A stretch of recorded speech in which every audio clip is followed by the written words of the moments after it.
Hi, my name's Kate Sargent from the Department of Primary Industries in Victoria.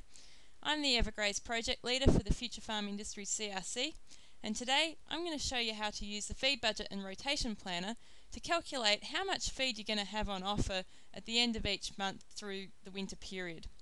Okay, so the first thing I have to do is to go into data entry.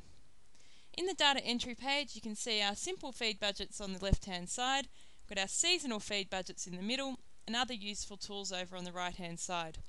Today I want to look at the winter feed budgets. We've got two options here. The first one is about how much feed do I need at the start of autumn in order to get me through the winter period. The second one is how much feed, based on what I've got now, am I going to have in each month through the winter period, and therefore what actions do I need to take. And that's the one that I want to use today. Okay. So the first thing you need to do is to put in your paddock size. Now when we say paddock size in the winter feed budget, what we actually mean is the grazing area. So how many hectares have you got that you want to develop your winter feed budget for?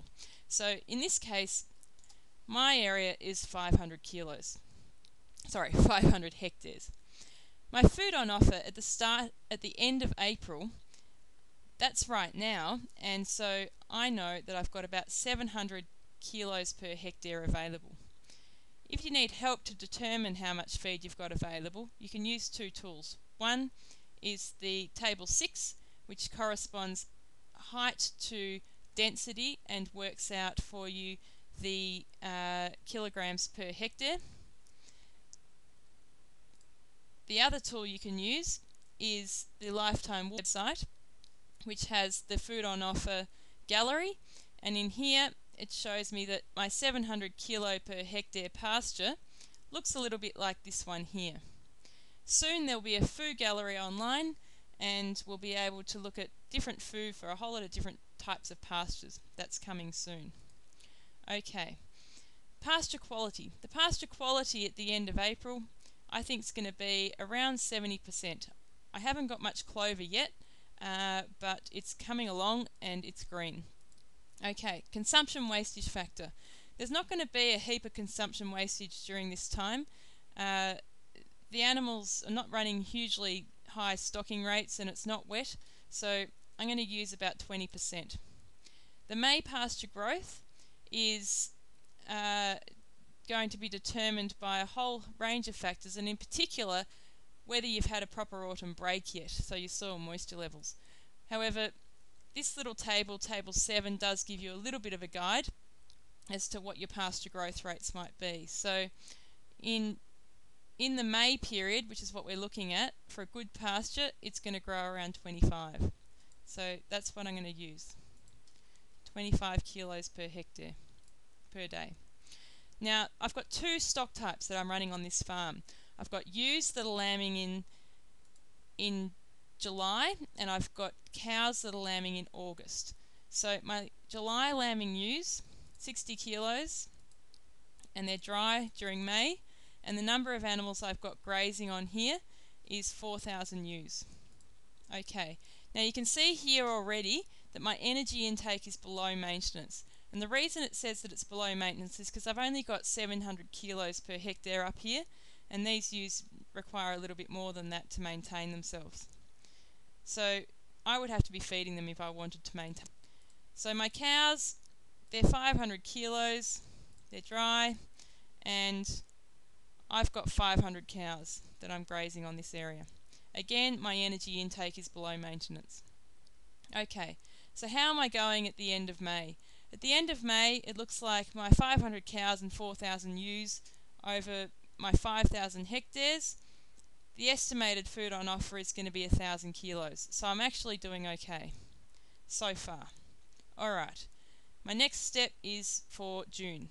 So again, my 500 kilos, feed quality is now a bit higher, so I've got a bit more clover in the system, and the consumption wastage factor is going to be around the 20% mark, and my June pasture growth rate, according to the table, is going to be around 20 if I've got a good pasture.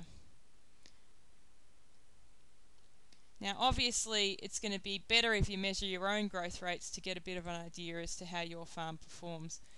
Okay, so the animal consumption, my ewes, they're 60 kilos, they're dry, and the number of animals is 4,000.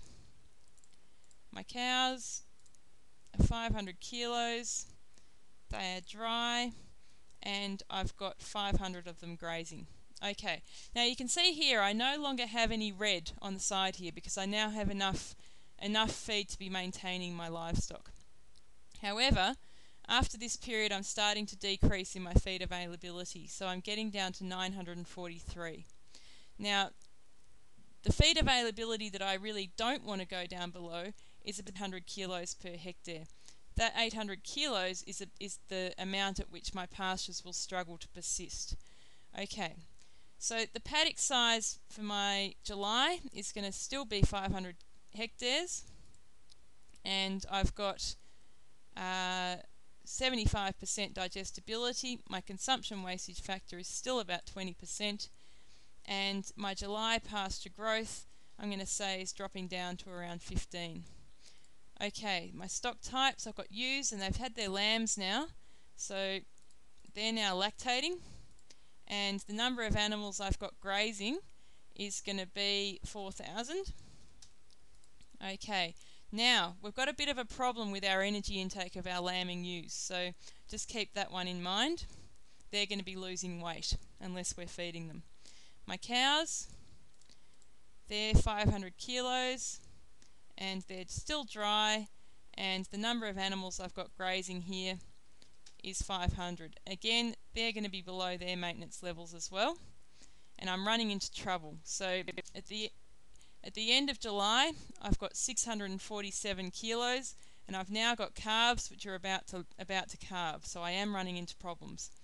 So the last one, 500 kilos, and I've got 75% digestible. My consumption wastage factor is 20%. I've got an August pasture growth rate of around 30 kilos per hectare per day, and I've got ewes, they're 60 kilos, they've got lambs on them, and the number of animals grazing is 4,000. I'm still not meeting my energy requirements. And I've got cows, they're 500 kilos, and they're in early lactation now, and the number of animals I've got grazing here is 500. Okay, so we've got a bit of a problem because at the end of the growing season we've got 720 kilos, which is below the persistence level. It's below the energy intake required of both my cattle and my sheep. So what are we going to do? Probably the best thing to do is to go right back up to the start and take action here. We can either reduce the amount of animals that we've got grazing, or we can try and increase our pasture growth rate.